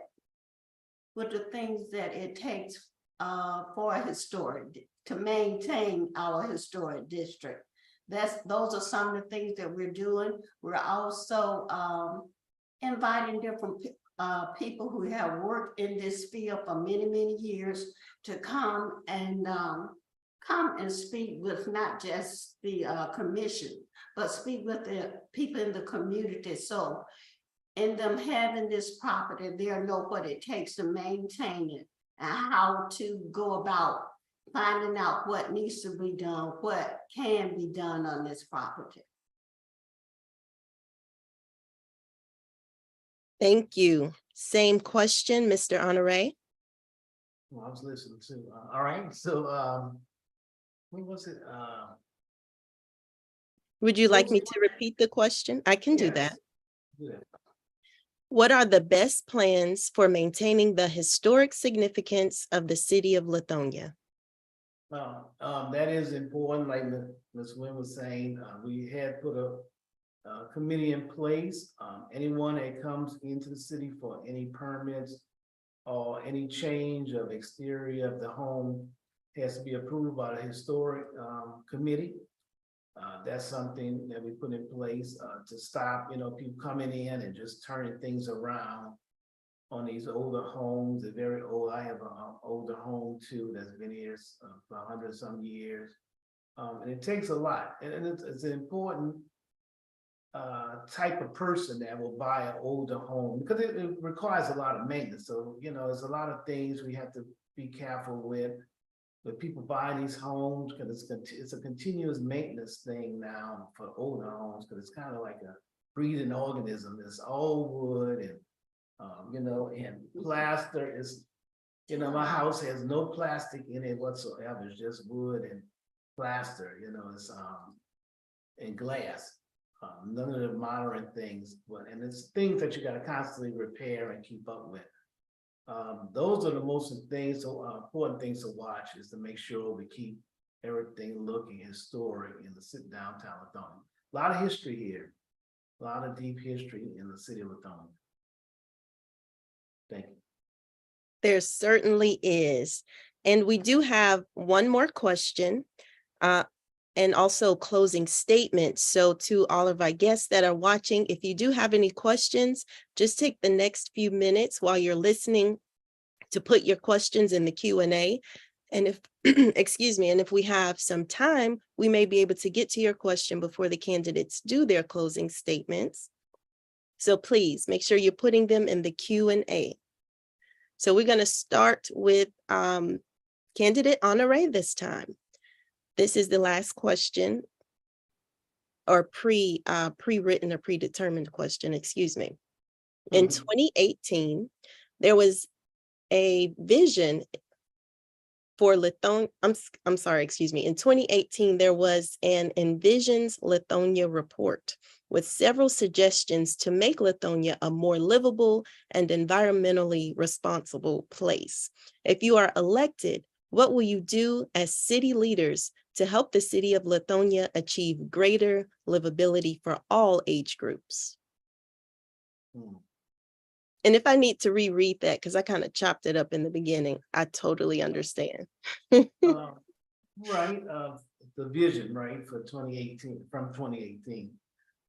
We do have a good, the council that we have now has a good working relationship, and we all are working toward a good vision of Lithonia and to get things done. There's a lot of opportunities for us to attract other folks into the city and the vision. We have a lot of visions for what we want downtown Lithonia to look like. And it's just so great that we came across some folks. We did some research and we found these guys, the ability to put things in, and I hate to say it again, but through the containers. So there's containers that you can actually open up in a parking lot, open up the front of it, and it's like a deck with a business in the inside. I think they have it down in the lower East Point and stuff like that. And without making major construction and all that to try to squeeze it in, these are some of the things we're trying to work on to expand downtown Lithonia, the main street. And with that type of environment, innovation, we could go through our major arteries expanded. And like I said earlier, we have a lot of available land because the city was formed, 100 years ago or more. And big lots and, small homes, it's most of Lithonia.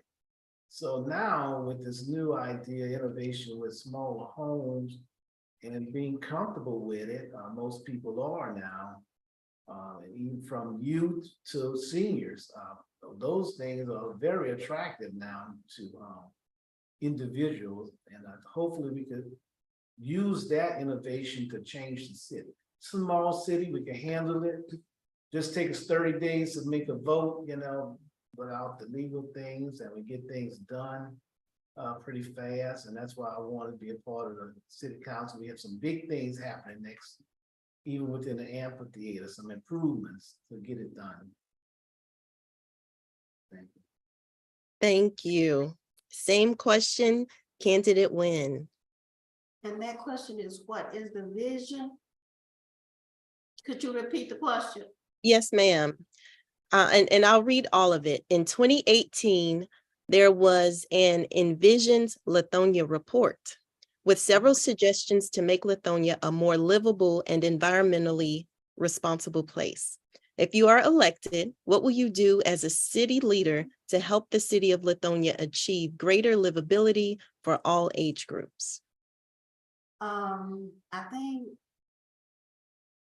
in 2018, I think since 2018 and 2020 that I was updated with the comprehensive plan. But one of the things that I would do, I would try to make sure environmentally that this is a clean city, air wise, less pollution as possible, a holistic city, as well as leaving no one behind, making sure the next person helping the next person, making sure that even though the culture has changed somewhat to a more diverse culture, that we all work together for the betterment of what's happening in the city of Lithonia, that this is a city that will stay focused on mental health, stay focused on educating your neighbor, doing integrated work, seniors working with youth, youth working with seniors, teaching, each one teaching the other.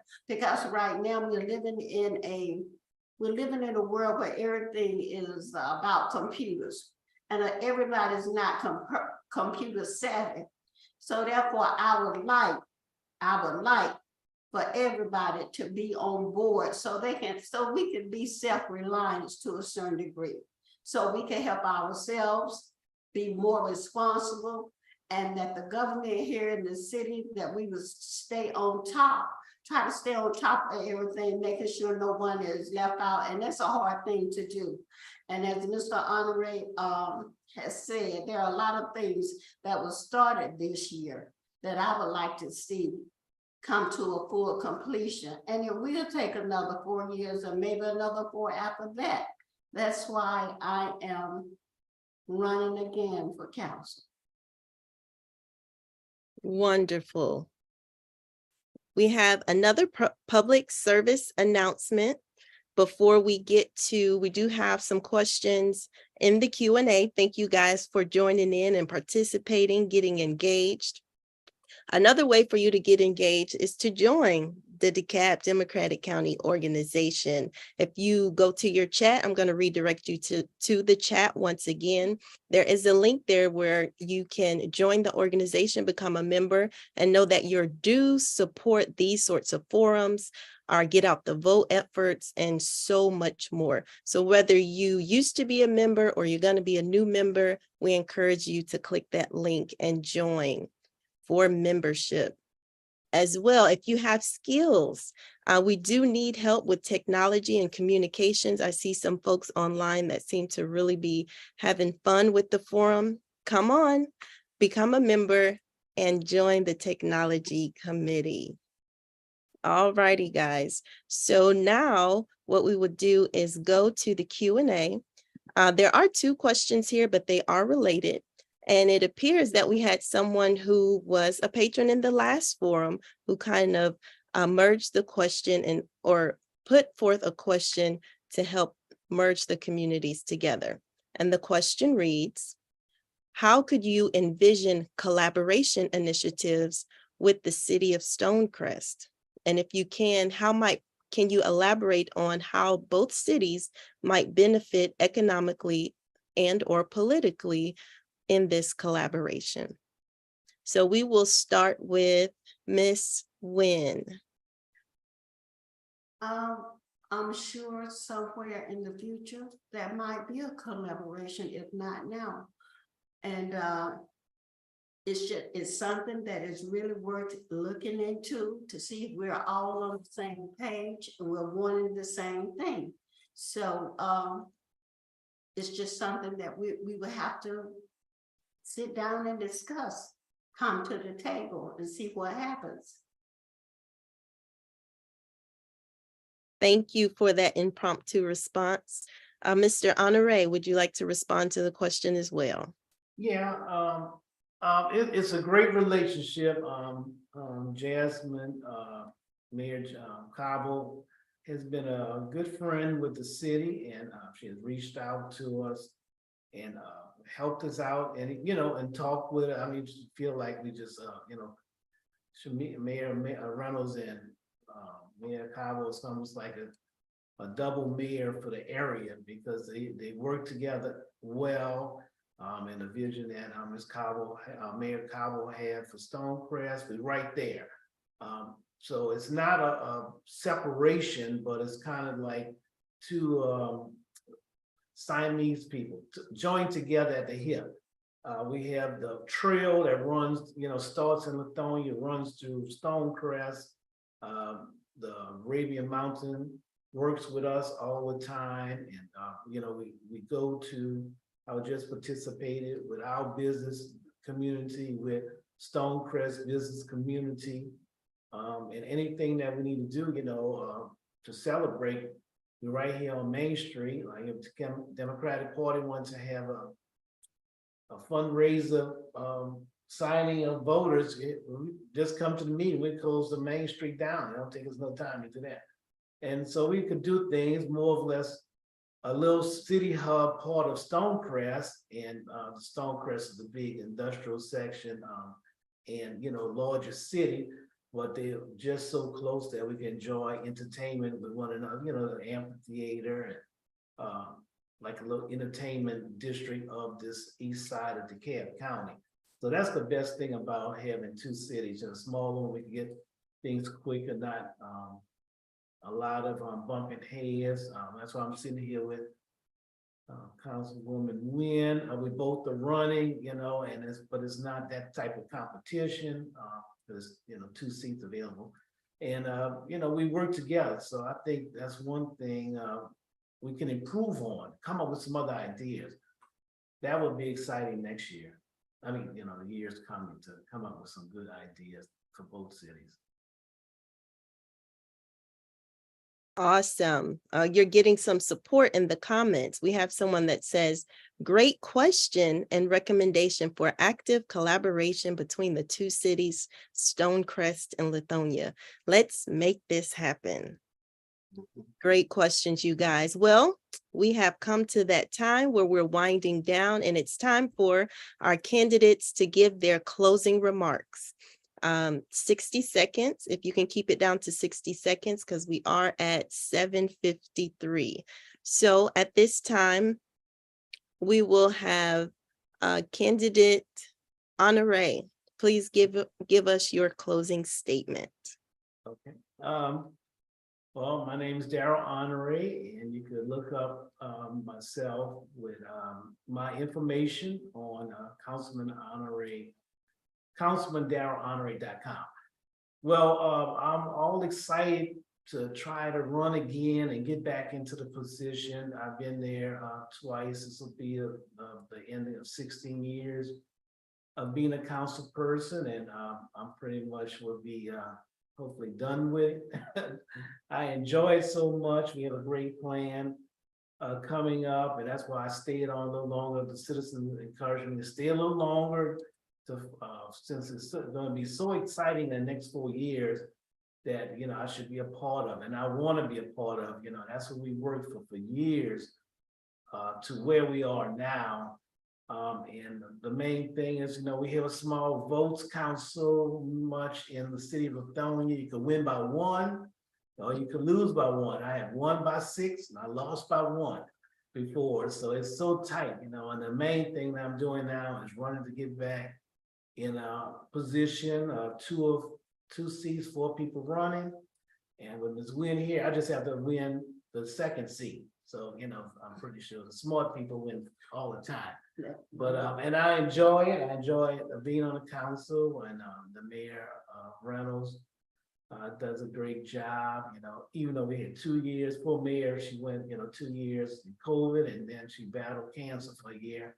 And no one ran against it. So at least she gets 4 more years to try to keep her vision going. And I'm excited for that. So the citizens, if there's citizens online, vote for me. Or if not vote for me, vote for Ms. Wynn, and I'll take the 2nd vote. You gotta vote twice. Thank you. You are something else. And thank you so much for your service. Thank you for your time and your closing statement. Miss Honor, excuse me. I'll talk again. I meant to say Wynn. Candidate Wynn, please share your closing statement with us. My name is Vanera Wynn. A lot of you know me as Vanera Hawk Wynn. I am asking for your support because I would like to finish some of the things that have been started here in the city of Lithonia. I do feel like I am a good candidate. I can, and I do make a difference. With your support, I will make more of a difference. Just vote for Win, and we all win, and vote for Honor, and you still win. So thank you so much. I like that. Wonderful. What a pair. So we have finished all of our candidate questions and statements. Thank you all for joining us. It was a pleasure hearing what you plan to do and have done in the beautiful city of Lithonia. And thank you to all of our guests today. At this time, I'm going to hand it back over to our chair of the DeKalb Democratic Organization, Chair White, Brandy White. Thank you so much, Dr. Bolton. And thank you to our candidates, Honore and Wynn. This has been such a pleasure getting to know the two of you this evening. I am actually going to pass it over to our third vice chair, Larry Lowe, who is going to close us out for the evening as well.